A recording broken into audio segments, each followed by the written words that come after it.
आदरणीय श्री पवार साहेब,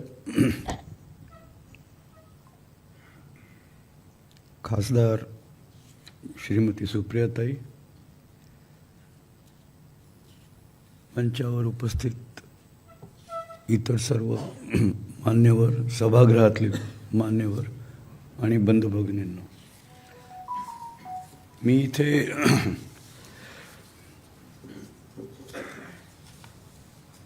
यशवंतराव चव्हाण सेंटरतर्फे दरवर्षी जे राष्ट्रीय पुरस्कार दिले जातात आणि चव्हाण साहेबांच्या जन्मदिनी म्हणजे 12 मार्च रोजी हा पुरस्कार प्रदान सोहळा होतो. पण त्या पुरस्काराची घोषणा आज म्हणजे चव्हाण साहेबांच्या पुण्यतिथीला आपण करत असतो आणि त्या निमित्ताने मी आपल्या पुढे उभा आहे.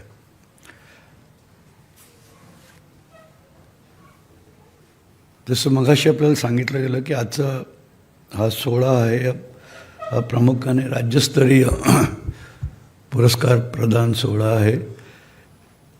युसुफ मेहर अली सेंटरचा गौरव आपण इथे करणार आहोत. तर त्याच पद्धतीने एक राष्ट्रीय स्तरावरील पुरस्कार चव्हाण सेंटरतर्फे दरवर्षी दिला जातो आणि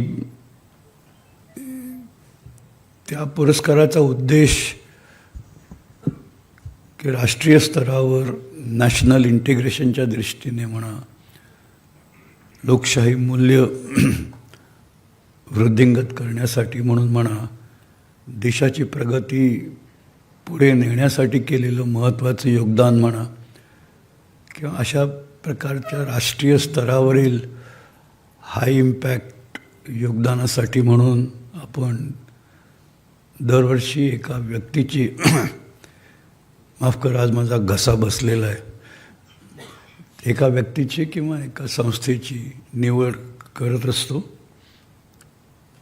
आणि जशी इथे आपल्या समोर राज्यस्तरीय पुरस्कारांची यादी आहे, तसेच राष्ट्रीय स्तरावरील पुरस्कारांची यादी पण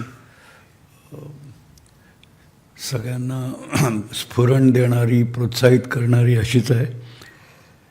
त्याच्यातली काही निवडक नावं जर सांगायची झाली तर गेल्या वर्षी आपण डॉक्टर अभय बंग आणि डॉक्टर राणी बंग त्यांना पुरस्कृत केलं होतं. त्याच्या आधी डॉक्टर सौम्या स्वामीनाथन त्यांना पुरस्कृत केलं होतं.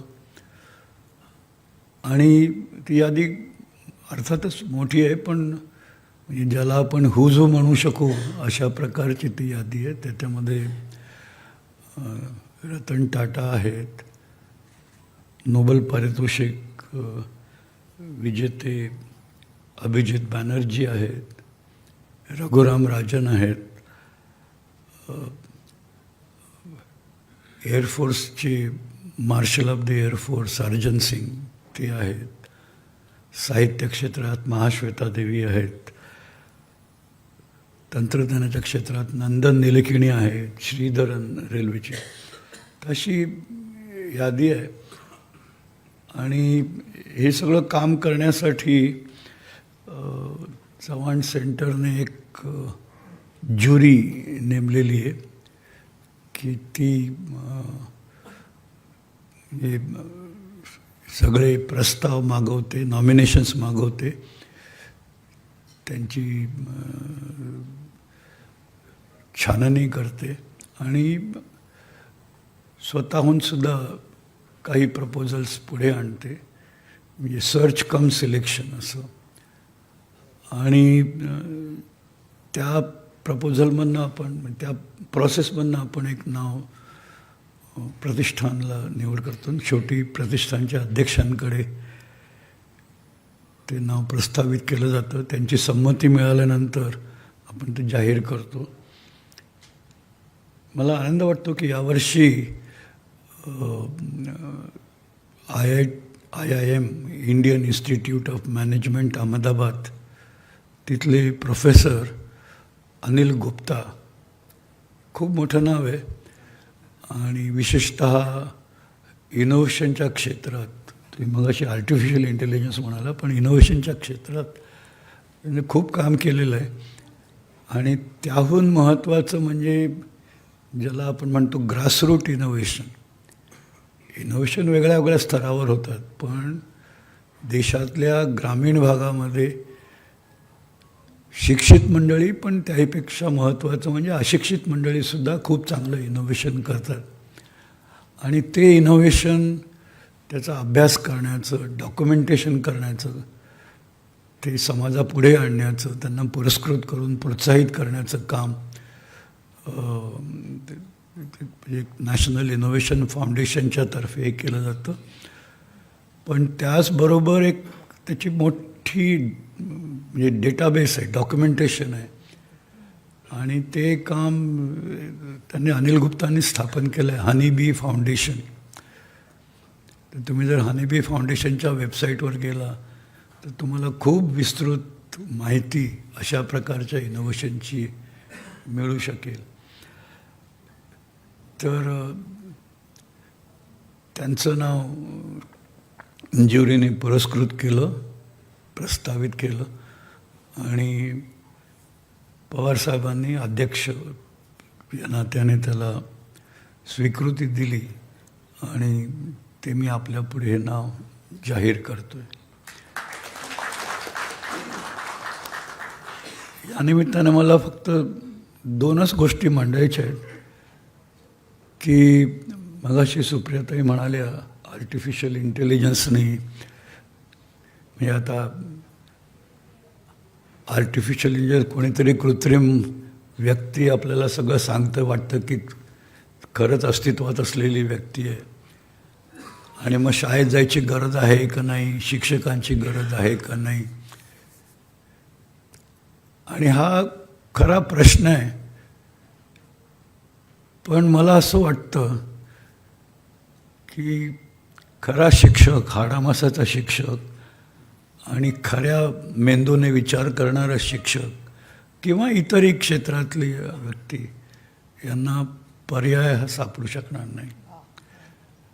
आणि त्याचं कारण असं आहे की म्हणजे मानवी जीवनाचे खूप पैलू आहेत.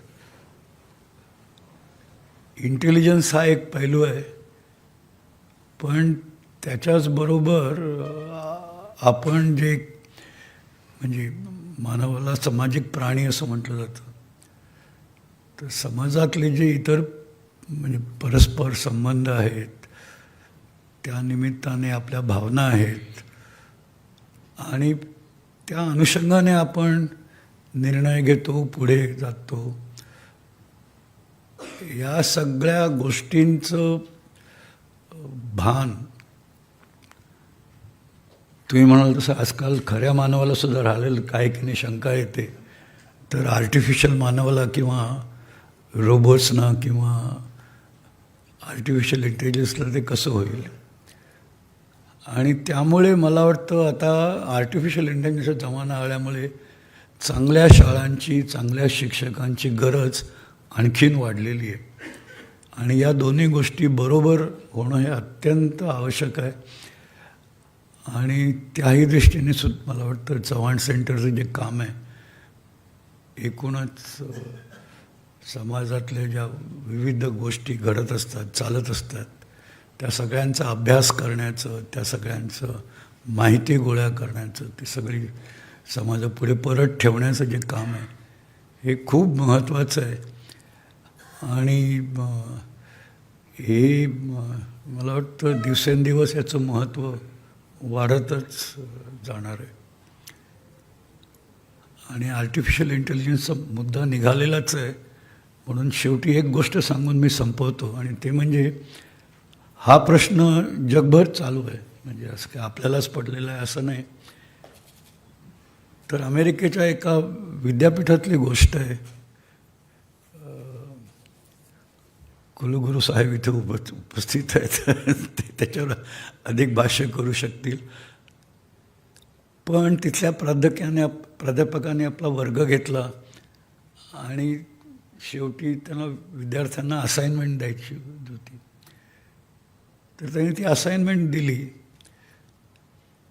दुसऱ्या दिवशी सगळ्या मुलांनी ते असाइनमेंट करून आणली. त्यांनी बघितलं तर त्यांना शंका आली की काहीतरी गडबड आहे.